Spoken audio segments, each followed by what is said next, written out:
Episode 2, Elementary Adventures. Imagine a second-grade classroom at 9:17 a.m. on a Tuesday.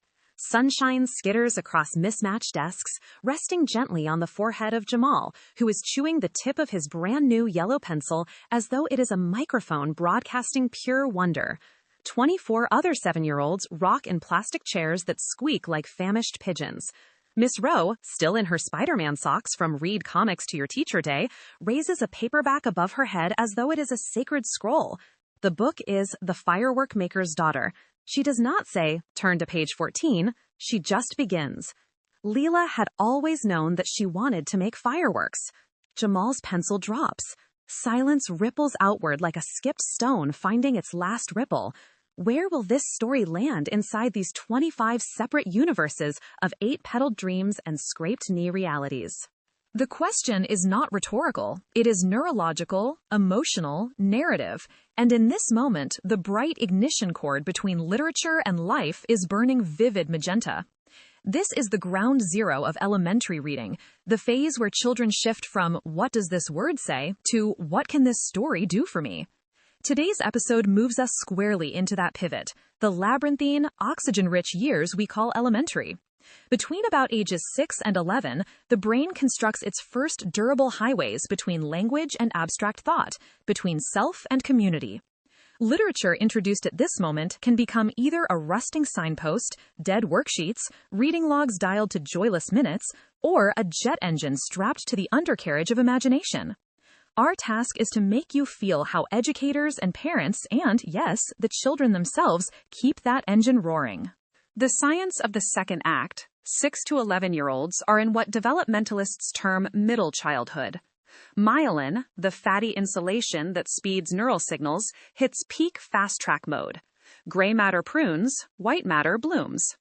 A third grader can now grasp moral ambiguity, time travel, metaphor, and irony so long as the scaffolding is steady. The anterior cingulate, your inner fact-checker, activates when you ask, does this character's choice make sense? Meanwhile, dopamine surges in reward circuitry when plot twists reward prediction errors. Put plainly, elementary brains are wired to get hooked on stories that surprise them into caring. Dr. Keisha V. Fields, cognitive scientist at NYU Lit Neurolab, told me, we measured cortisol levels in 8-year-olds after reading books with cliffhangers versus nonfiction summaries about octopuses. Same word count, same Lexile level. The cliffhanger group had a 34% higher retention rate of vocabulary 1 week out because adrenaline sharpens memory. Kids feel the story legal tender style. The payoff sticks. But numbers alone do not explain why Jamal asked that afternoon to borrow the class copy overnight so he could read the fire page with a flashlight, nor why shy little May later cornered Miss Rowe to draw her own volcano diagram. What we need is the personal filament, a story map from 6 real lives. I spent 6 weeks from coast to coast sitting on tiny multicolored carpets, proctoring spelling bees I was guaranteed to lose, asking kids one question after chapel quiet reading time. If this book were a passport, what country did it let you enter? Here are the answers stitched like a quilt across states. 1. Aaliyah, age 7, Baltimore. IG looked exactly like me. She's pointing to IG, the Afro-Latina protagonist of Stella Diaz Has Something to Say. IG speaks Spanish at home, and she feels her tongue get sticky in English meetings like me. So now I don't hide my Spanish in class. I teach Miss Baker peregrinos, and she puts it on the word wall. Identification as armor, representation as ignition. 2. Liam, age 9, rural Idaho. Before Hatchet, I thought survival was just potato chips in Mom's car. But Brian smashes rocks until, bam, sparks. I went home and made a sparker with Dad's file in quartz. We started a fire together. Parent approved, I promise. It felt like I reached into the book and took electricity out. Curiosity outsourced to the real world, thanks to Gary Paulson's Lonely Pages. 3. Sephora, age 8, Laredo, Texas. She unzips her lunchbox to show me a stack of index cards. On one side, doodles. On the other, quotes from the one and only Ivan. Ivan says it's okay to remember nobody owns your mind. I write cards for my mom who cleans offices at night, so she knows her mind is hers, even if her body is somebody else's mop. Literature functioning as whispered labor solidarity across generations. 4. Caleb, age 10, on Zoom from Taipei American School, at 4 a.m. his time. We read Where the Mountain Meets the Moon, and my mom and I each drew the map on poster paper. Mine had extra dragons, because duh. Then we Skyped Grandma in Oregon. She gave me mooncake and told me stories about her village river spirit. So we passed the book through generations like a lantern. The text as artifact. The kitchen table as spin-off, Season 1. 5. NAIA, Haudenosaunee, age 9, Six Nations Reserve, Ontario. She clutches, I am not a number. They took the little girl like they stole our grandmas. My teacher cried when she read it. We built a paper residential school timeline across the classroom floor. Everyone had to walk it barefoot, so we felt every painful step. Trauma transforming into collective witness. 6. Omar, neurodivergent, age 6, Boston. Dory Phantasmagory speaks so fast, I laugh even when I don't catch up. But teacher lets me doodle the episodes and label them my version. It's like annotation with crayons. Discovering that literature can accommodate his processing style, the text an adaptable playground, not a rigid test. Questions spark, and sparks fly. These vignettes nudge us toward the second pillar of elementary literature, teaching as arson. Educators acting as pyromaniacs of curiosity. Note that none of the above kids were assigned comprehension questions like, who is the antagonist in Act 2? They were invited into bigger questions. The good teachers I observed followed a pattern I called the PAR protocol. Probe first. What surprised you? Amplify wonder. Why do you think the author chose this moment? Invite connection. Where else have you felt this feeling? Re-story. Retell it from another character's shoes tomorrow. Example flow. After reading The Day You Begin, Miss Rowe did not ask, how was Rafaela othered? She asked, name a time you were brave enough to speak your heart language. This pivot from literary exegesis to emotional excavation respects developmental bandwidth while sneaking in authorial intent through the side door. Representation as trusted mirror and unfamiliar window.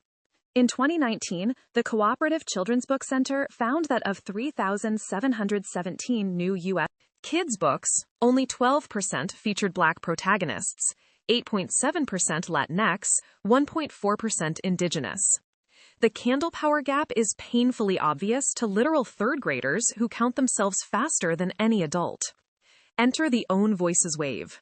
Authors writing their own cultural specificity into universal themes. Grace Lin's Where the Mountain Meets the Moon, layering Chinese folklore onto quest archetypes. Aya Salazar's The Moon Within, placing menstruation and verse at center stage. Tim Tingle's How I Became a Ghost, pairing Choctaw ghost stories with the Trail of Tears.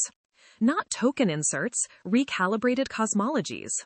Children implicitly understand the difference between artifact and artifice.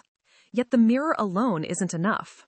Good classrooms curate both mirrors and telescopes. A South Asian girl sees herself in Rickshaw Girl, then zooms outward to view a Colombian soccer pitch in Furia. Identity grows both roots and rhizomes. Reading clubs as democratic micro-republics. Let's step inside Miss Chen's 4th grade Novel Ninjas meetup every Wednesday afternoon, desks pushed into a fort, granola bar currency negotiable.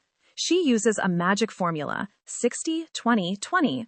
60% student-led discussion using literal soapbox. Whoever stands on soapbox has 3 uninterrupted sentences. Audience shows flip cards, green for agreement, orange for devil's advocate, red for off-topic. 20% craft linkage, build cardboard biomes when reading The Wild Robot, sew empathy bracelets while dissecting each tiny spark, neural hand-heart coupling. 20% open mic, where kids rechannel the book into rap, robot voice, or origami puppet theater. Memory encodes physically, retention grows legs and arms. After 8 weeks, they voted on adopting a class street code inspired by front desk character Mia. We are entrepreneurs of kindness. Posters now hang above cubbies, enforced by children, not teachers. When laughter became currency, literature minted it. critical thinking drill down in a second grader's brain. Here is the moment skeptics wave standardized test scorecards. Allow me to rebut with a micro-example.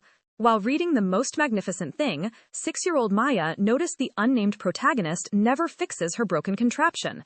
Maya proposed an alternate ending, where the girl consults YouTube repair channels. Another child counter-argued that failure itself is the point. Cue spontaneous Socratic press conference. Can we rewrite failure? Ms. Rowe joined as facilitator, never oracle. They drafted 3 sequels, voted via dot stickers, then designed paper prototypes from popsicle sticks. Bloom's taxonomy happened in 24 minutes. Perspective-taking, creative synthesis, pure crit, no scantron necessary. Family bridge-building educators expand heartland when parents co-opt structure.